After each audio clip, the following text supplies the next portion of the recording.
So here's the list of representative heroes for today's lecture. We'll finish the career of Johann Sebastian Bach, and in doing so, see a lot of the fine churches built in the German world in his day. And we'll also visit Sanssouci in Potsdam outside Berlin, which was the favorite residence of Frederick the Great. Bach visited him here in 1747, visited Sanssouci, and wrote one of his most important pieces of music, the Musical Offering, on a theme which Frederick, also an important composer in his own right, provided. In 1750, Voltaire visited Frederick at Sanssouci, and we'll hear about that and about more of Voltaire's career as well. And we'll hear about Johann Wolfgang von Goethe and some of the other great German writers of the 18th century, although they won't really get all the attention they deserve. Then we'll be returning to England to hear about how George I and the Hanoverians got there, and we'll also hear about George Frederick Handel and see St. Paul's in London to round off a pretty hero-packed lecture.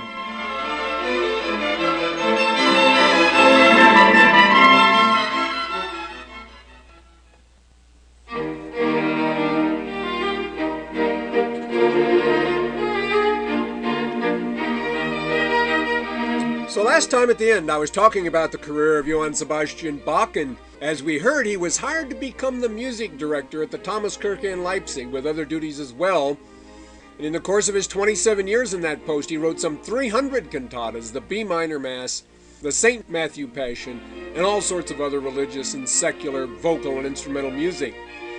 This portrait is the only one of him unanimously considered authentic. It was painted on the occasion of his entry into the Leipzig Music Society, and in a few minutes we'll hear the modern version of the Leipzig Music Society, the Leipzig Gewandhaus Orchestra, perform in conjunction with the modern version of the Thomaskirche Choir.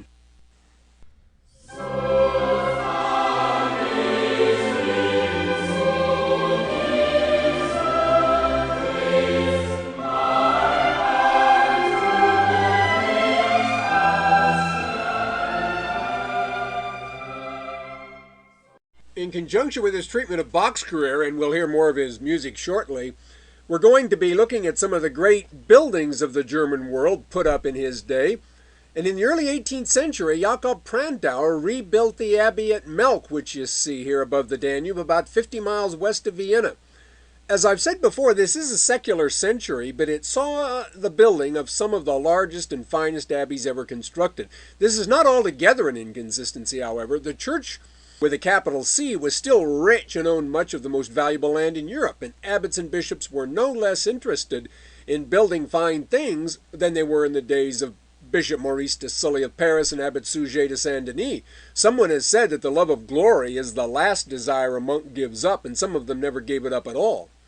The thing is, though, that Saint Denis was full of monks, and Melk never was.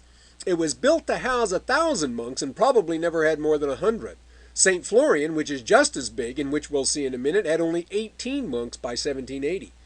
Melk here is now a boys' school with 600 students. Here you are down at ground or river level. The tops of the towers here are 450 feet above the river. That's as high as the top of the dome of St. Peter's is above San Pietro, Piazza San Pietro in Rome. The abbey here was built on the site of the residence of the early Babenberg dukes who lived here until Leopold III moved to where Klosterneuburg is now near Vienna. As I said last time, the Rococo is essentially the style of the 18th century, but if a building is large and monumental, not to say pompous enough, it may still be called Baroque, as Melk here almost always is. Bach's music is, of course, always called Baroque rather than Rococo because of its generally more large-scale and serious character, whereas Rameau, whose music we heard last week, is often called Rococo because even though they're contemporaries, his work, Rameau's work, is typically lighter, more delicate, and less serious, and he wrote nothing important for the church. Well, we're going to see some more of Melk now and hear the modern memberships of the Leipzig Gewandhaus Orchestra and the Thomaskirche Choir perform. This will be verse 3 from the cantata BWV 4 by Bach, Christ lag in Todesbanden.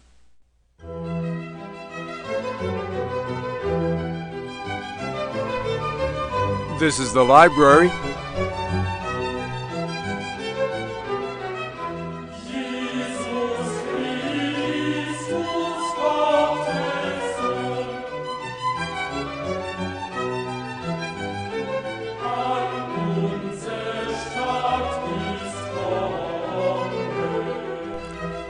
The Marble Hall, as it's called, which is actually painted wood.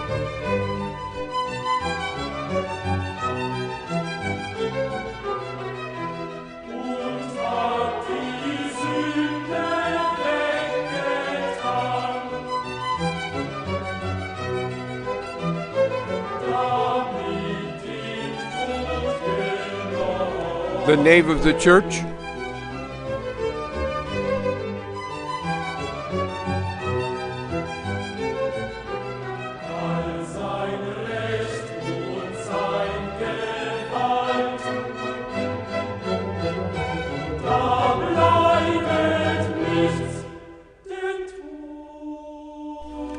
Another view of it.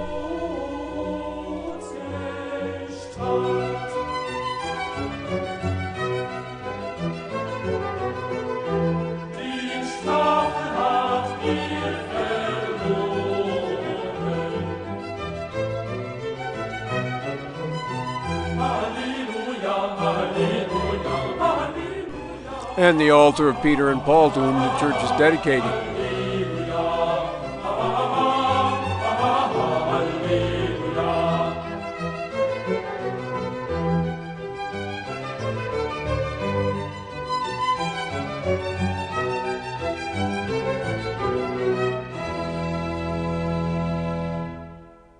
I should point out that all these buildings we're seeing and are going to see are Roman Catholic, and Bach was a Lutheran, so this is kind of an ecumenical presentation, but I don't think that would bother Bach. He wrote what is probably his greatest work, the B minor Mass, for a Catholic.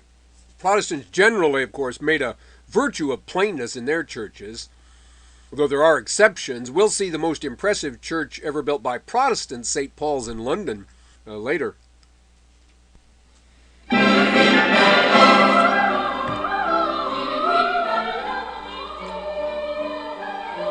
Here now is the Abbey of St. Florian from the air, about 100 miles west of Vienna. It is also the work of Prandauer in the first half of the 18th century. It is still an Augustinian abbey, technically, but being a monk today must be different if a monastery can have a swimming pool. Actually, it's mostly used by various agencies that rent it out for conferences and things like that, so I assume that's the reason for the pool.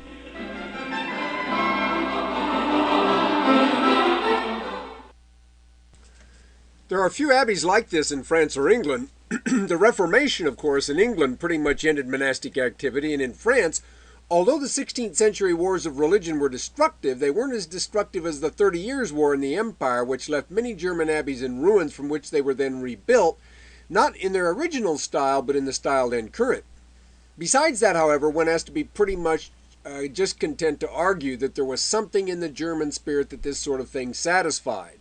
It's sometimes argued that German music, which was the greatest in Europe at the time, and German architecture, which one could argue was the greatest at the time, participated in something like the same zeitgeist. The music seems to go with the building style in the way the Romanesque abbeys of the 12th century, say, seem made for Gregorian plainsong. Now we'll hear the chorus, Der Himmel lacht, die Erde jubiliert, from the cantata BWV 31, which has the same name.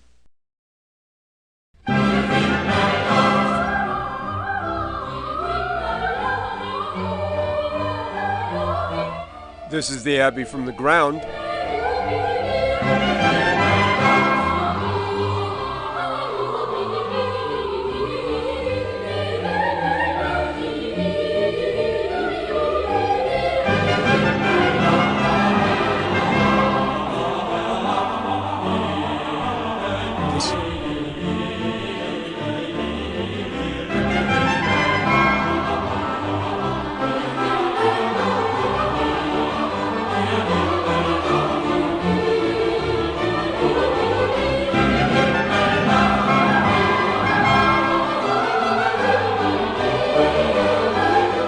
This is the library at St. Florian.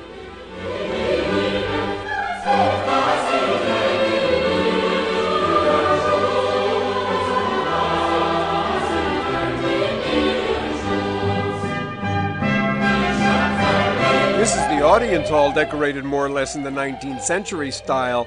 The later Habsburgs used St. Florian as a sort of retreat from Vienna.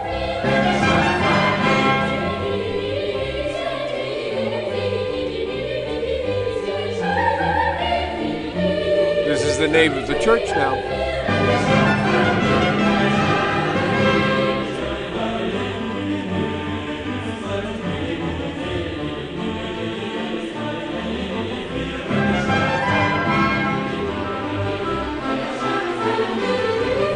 The organ Anton Bruckner played when he served here. He's actually buried in the crypt.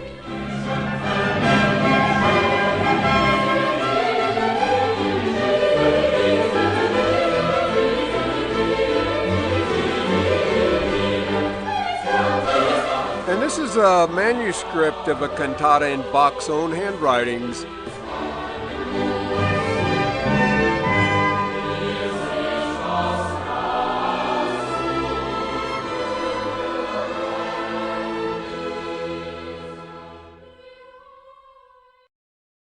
Well, this now is the library at Metten by an architect named Holtzinger.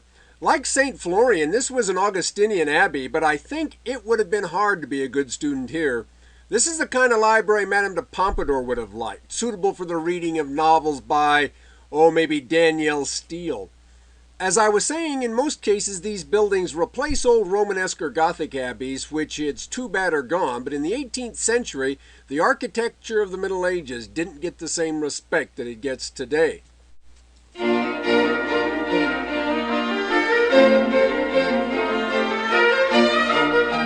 This is the Abbey of Weltenberg now from the air in a bend of the Danube about 25 miles north of Munich in Bavaria, and it is really Bavaria that is the heartland of the style of building we're seeing. This was built about 1720 by the Assam brothers, Cosmas, Damian, and Egid Quirin. Monasteries are, of course, typically out in the country, and that has helped these buildings in Germany avoid some war damage. This is the interior. Egid Quirin, who was a sculptor, had been to Italy, and I'm sure he saw Bernini's celebrated St. Teresa in Ecstasy in Rome, which is backlit in the same way as Egid Quirin's St. George here. This is not, however, regarded as a great work of sculpture. It would look more at home on a parade float than in a museum, I think. The 18th century as a whole, in fact, is very weak in sculpture, and I doubt any of you could even name a sculptor between, say, Bernini in the 17th century and Canova at the beginning of the 19th. This is the Augustinian Abbey of Rohr, northeast of Munich, built again and decorated by Cosmas Damian and Egid Quirin Assam. Peter Murray calls these churches absurdly beautiful. That seems to me to fit. What we have here is a kind of multimedia tableau with the Virgin caught in mid-assumption from a kind of cauldron-like thing into a cloud of meringue-like stuff which merges with the architecture. We'll see more churches soon, but in 1740, Bach's son, KPE Carl Philipp Emanuel, got a job in the orchestra of Frederick the Great, the then new King of Prussia, and in 1747, J.S. Bach himself went to Sanssouci at Potsdam just outside Berlin to visit his son. Bach was in his 60s by this time and not well known far from Leipzig, but when he arrived, according to tradition, Frederick immediately ushered him into the music room here to improvise on the Silbermann pianoforte that is the very one you can still see there. I mentioned Gottfried Silbermann, a subject of Augustus the Strong in Dresden, last time as an organ maker, and he is sometimes still called the inventor of the piano, although the Italian Bartolomeo Cristofori is now usually given that honor. In any case, Silbermann's instruments were considered state-of-the-art in the 18th century, and there's a whole family of these Silbermanns. It's hard to separate them. Bach is in fact said to have preferred the clavichord and the pianoforte to the more popular harpsichords of his day, but the harpsichord was nearing the end of its life by the mid-18th century. It's a dead-end instrument in instrument evolution. The modern piano is descended rather from the struck-string instruments Bach favored, the clavichord and the pianoforte, rather than the plucked string harpsichord and its relatives.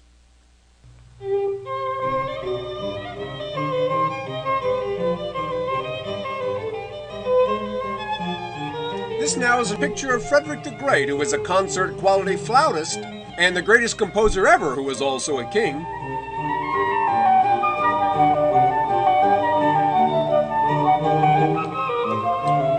When Bach returned to Leipzig, he took with him a theme Frederick had composed and on which he wrote the variations now known as the musical offering, which he offered back to Frederick. We're hearing this work now, and we'll hear more of it as we go on to see some of the musical instruments of Bach's day. This is a Silbermann pianoforte in the Nuremberg National Museum.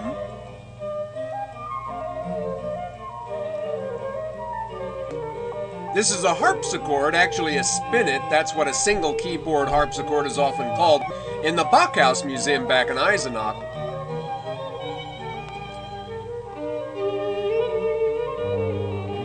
This is what's called a chamber organ with a clavichord to the left. And you can see some brass instruments of the 18th century now on display in the Bachhaus. String instruments, viola, violins, viola d'amore, viola da gamba.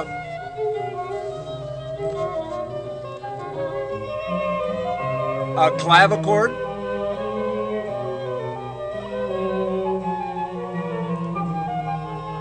And a harpsichord, as I say, becoming a sort of dinosaur by this time.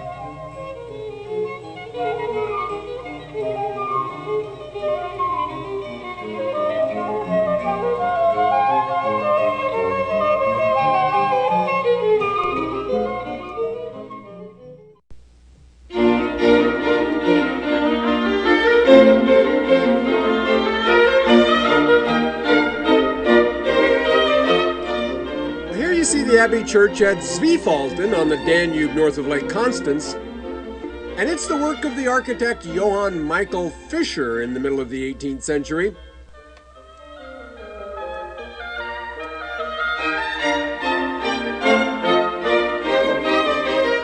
And now you see the interior of it. What do you suppose St. Paul would think of this? Is this Nero's golden palace? I can't even imagine what St. Bernard would say. He thought Romanesque churches were too heavily decorated. Certainly the character of places like this is very different from that of the atmosphere in the typical medieval church. Here the emphasis is, one could argue anyway, not on mystery and profundity, but rather on joy and beauty. And of course, ever since the Counter-Reformation began, the Catholic Church had essentially turned what had been a Protestant criticism, that the churches were too heavily decorated, into a strength. Go to a Protestant service in some drafty old barn, said the Catholics, and then come to a place like this and see where you'd rather spend your Sundays.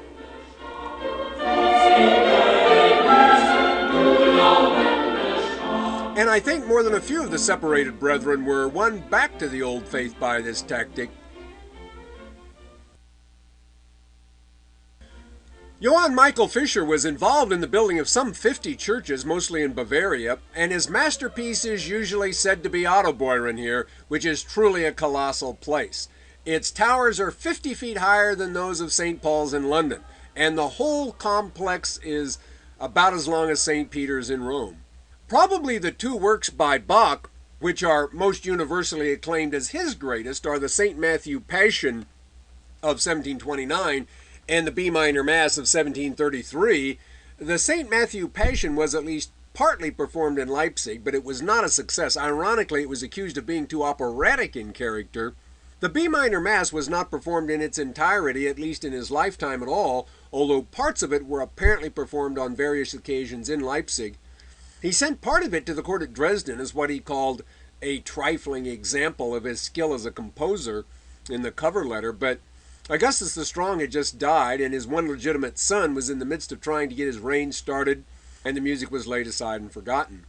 While we see Ottoboren in a little more detail, and also Balthasar Neumann's 14 Heiligen, which Nicholas Pevsner considers the masterpiece of the style, and of an intellectual complexity equal to Bach's music, we'll hear the Credo from the B minor Mass. Pevsner is, in fact, probably the most important modern art historian, and his specialty is architecture, to be a real fan of the 18th century. He gives 14 Heiligen more space than Chartres in his outline of the history of European architecture.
Vierzehnheiligen now near Bamberg, Balthasar Neumann's masterpiece.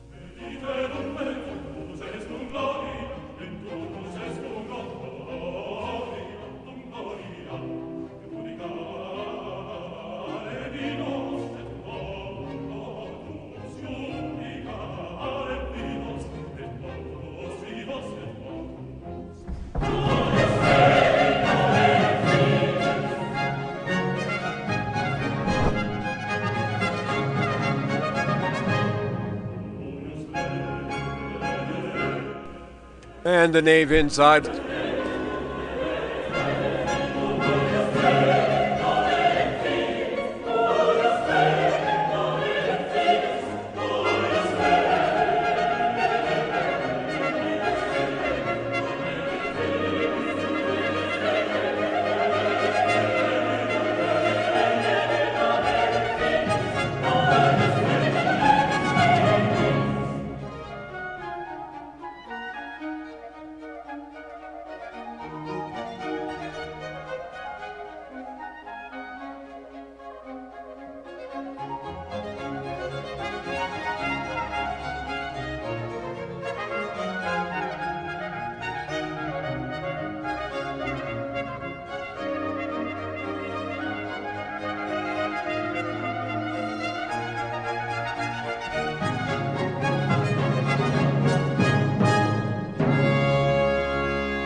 This is now the Wieskirche, the Meadow Church, the Church of Die Wies, the Meadow, south of Munich in the foothills of the Alps. Like Vierzehnheiligen, this is what's called a pilgrimage church.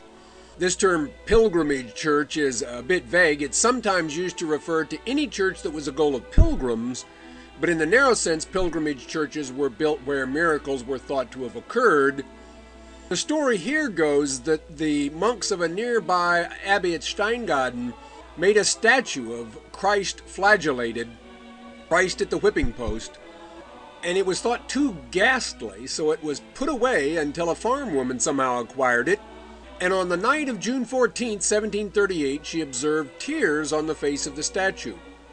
This was acclaimed as a miracle, and within a very short time, the figure acquired such a reputation for miracle working itself that pilgrims from all over were arriving to venerate it, which led to the building of this splendid church to house the figure and accommodate the pilgrims. It's amazing how word of this kind of thing could spread so quickly. This is the interior now. The architect was Dominicus Zimmermann, who had lost out to Johann Michael Fischer in the bidding for the Ottoboeren job. But now he got his chance and produced a church which is still a great resort of modern pilgrims, which we call tourists now. It's in a very popular part of southern Bavaria there near the castles of Ludwig, Neuschwanstein. Some of these places remind me of those geodes that you occasionally find in the desert, which seem to be very plain on their surface, and then you crack them open and they're all full of amethysts and emeralds, or things that look like that anyway, crystallized quartz. Pevsner again considers that buildings like this are up to the standard of 18th century German music, which is to pay them a great compliment, certainly. You'll get another chance to judge this for yourselves because we're going to hear the Hosanna from Bach's B minor Mass. This is a part of it which was performed in Leipzig during his career and which was adapted from a secular cantata he had written earlier to honor Augustus the Strong on the occasion of a visit he made to Leipzig. Hosanna, Hosanna.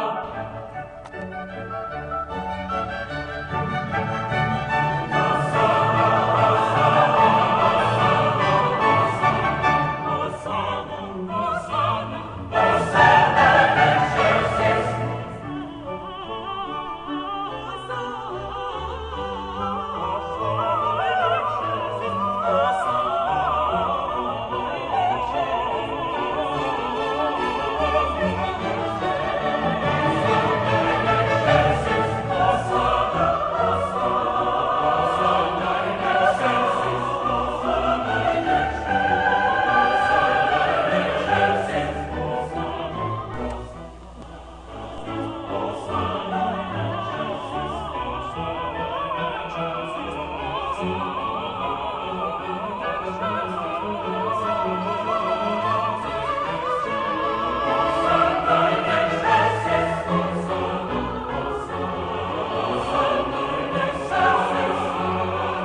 and the monument that honors Bach back in the St. Thomas Kirk in Leipzig.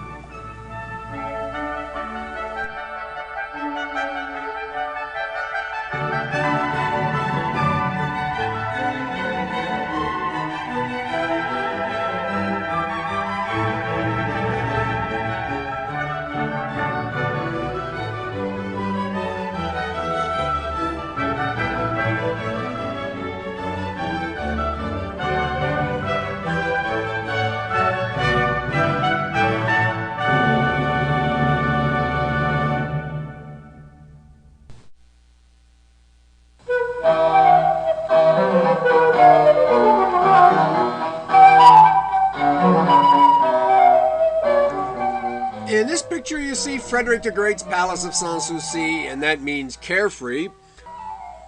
This is the place which Bach visited in 1747, as we saw a few minutes ago when we were in the music room. It was brand new then, having been started by Georg von Knobelsdorff, who also worked on the Charlottenburg for him, as we've seen.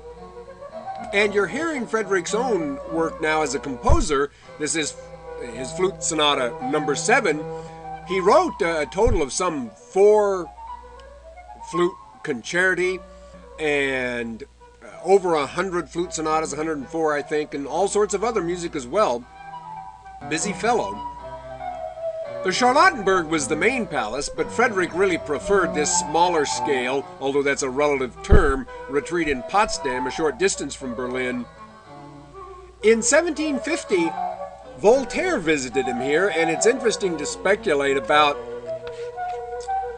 what might have happened if Bach and Voltaire had come at the same time. If Voltaire had been here three years earlier than he was, Bach undoubtedly would have heard of Voltaire and probably wouldn't have thought much of him, since Voltaire personified anti-clerical skepticism. Voltaire, on the other hand, would probably not have heard of Bach, though it's possible he met K.P.E. Bach here in 1750. K.P.E. Carl Philipp Emanuel was in Frederick's orchestra until 1767, long after his father's death.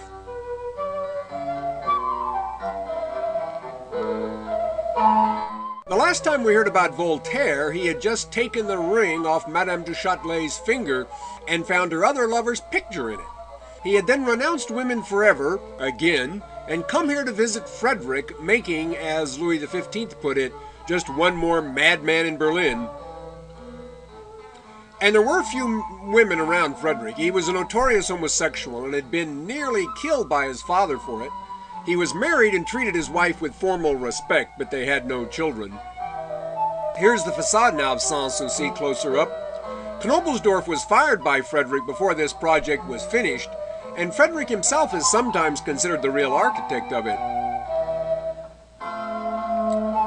He is also considered to have contributed to the design of St. Hedwig's in Berlin, which we'll see later.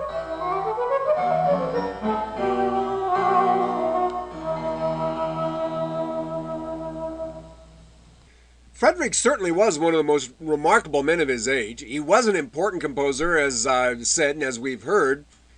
He was the greatest general of his day. He was at least a soi-disant poet, and he could hold his own in a discussion of science with members of the Berlin Academy or in philosophical give and take with Voltaire himself. This is the dining room now at Sanssouci. According to Frederick, all one would have had to do to write a book is spend time around Voltaire with a pencil and paper. We now think of him primarily as a writer, and I think he's entitled to be called at least the most important French writer of his generation in just about every genre. Drama, poetry, the novel, history, letters, philosophy.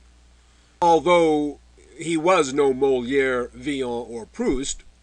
The wit for which he was famous, however, doesn't always come through in these things. And it's too bad no one did follow him around and write down more of what he said. If he'd had someone like Boswell or Eckermann devoted to him, we'd probably value him even more. Spoken wit is a very ephemeral art form, of course. Even so, enough of Voltaire's wit survives in various media to allow us to appreciate it. Things like, I disagree with what you say, but I'll defend to the death your right to say it. All men are tolerable except boors. History is made up of tricks, the living play on the dead. Men use thought to conceal their crimes and speech to conceal their thoughts. I perceive that in the long run there's nothing really worth leaving my house for. He says, I've only made one prayer to God. O Lord, make my enemies look ridiculous. He had a statue of Cupid in his garden at Ferney, on which was written, Whoever you are, behold your master. This is the library at Sanssouci. In France, it was considered necessary to have beautiful women at dinner to inspire the men to be competitively intellectual. Without women, it was thought they would just get drunk and smoke tobacco. So Voltaire had to do without that kind of inspiration at Sanssouci, where it was men only at dinner. He was, as one of the terms of his residence, expected to improve His Majesty's French. Frederick had lamented that the only place where he could pass for a French poet was in Moscow, and it is important that Frederick sought culture in France rather than in Italy. By his day, cultural dominance had shifted from Italy to France. Frederick memorized Racine's Athalie, not Donnie's Divine Comedy. Eventually, however, Frederick and Voltaire did begin to get on one another's nerves. Voltaire could have gotten on Mother Teresa's nerves. He just never grew up in some ways. He got into the kind of trouble teenage boys do his whole life. But that's part of his charm too, I think. Victor Hugo called him half genius and half monkey.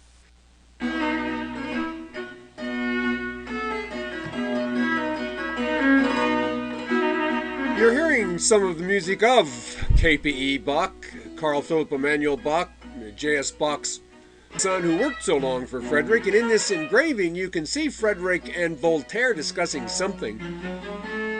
Despite the fact that he was a millionaire in his own right, Voltaire got involved in a sort of currency swindle that angered Frederick. Then, too, he made fun of Maupertuis, the French scientist who was the head of the Berlin Academy of Sciences. Maupertuis got his revenge, however, when Voltaire made the mistake of saying in his presence that correcting Frederick's French was like doing dirty laundry, and this got back to the king.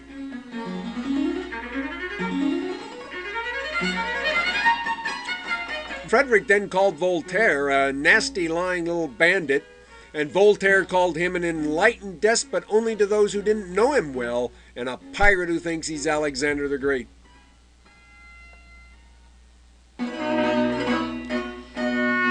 This is Voltaire's room at Sanssouci, which he must have been sorry to give up.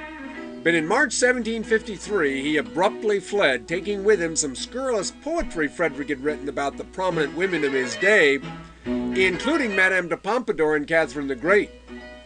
When Frederick discovered this, he sent the police after him, and he was placed under house arrest in Frankfurt until he gave up the poetry and was allowed to leave. Since Louis XV had forbidden him to return to Paris, he took refuge in Geneva, renting a mansion called Les Délices there, which now houses the Voltaire Museum. Louis hadn't kicked Voltaire out of Paris, but now that he was gone, he wasn't going to let him come back. In 1758, Voltaire was allowed, however, to at least live on French soil, and bought the estate of Ferney on the south side of Lake Geneva, where he was to live for the next 20 years. This was privately owned until just a few years ago, but it was bought by the state around 1995-96 and is now run as a museum.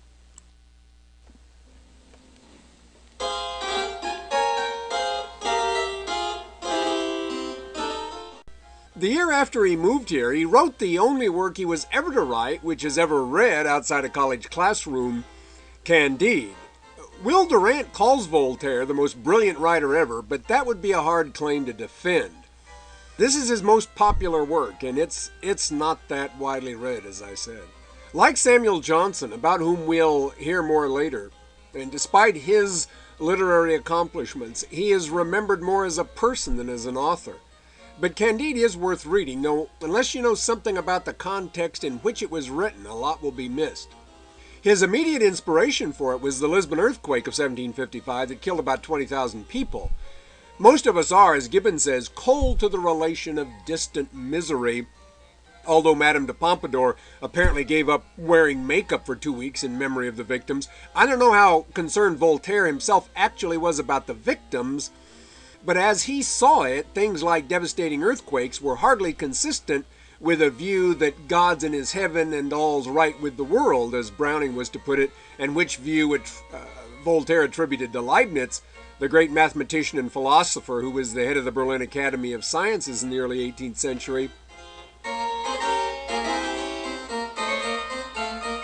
This is a ceramic stove now at Ferney that's been there since Voltaire's residence.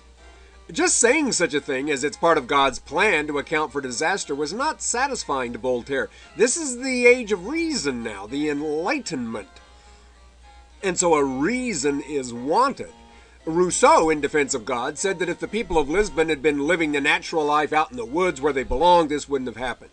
That's clever, but it wasn't acceptable to Voltaire. Actually, I think the best explanation from God's point of view would just be to argue, as many have, that in the whole picture of eternity, whether we die in an earthquake or lived in 90 matters little. The important thing is to live the Christian life, follow the rules, and you can look forward to heaven.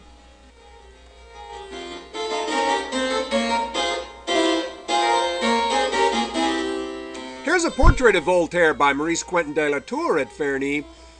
In his novel Candide, the title hero, Candide, has one terrible thing after another happen to him, while his companion, Dr. Pangloss, or Dr. All Talk, a disciple of Leibniz, argues that it's all for the best because this is the best of all possible worlds. This is the best things can be because God's in charge, and as he puts it, Leibniz cannot be wrong. In this picture, you can see the monument that allegedly holds Voltaire's heart at Ferney, though he was interred in the Pantheon during the Revolution and then thrown out no one knows where after the restoration of the Bourbons. That's a portrait of Frederick the Great there on the left also. Despite their parting in 1753, they did correspond later, though they never met again.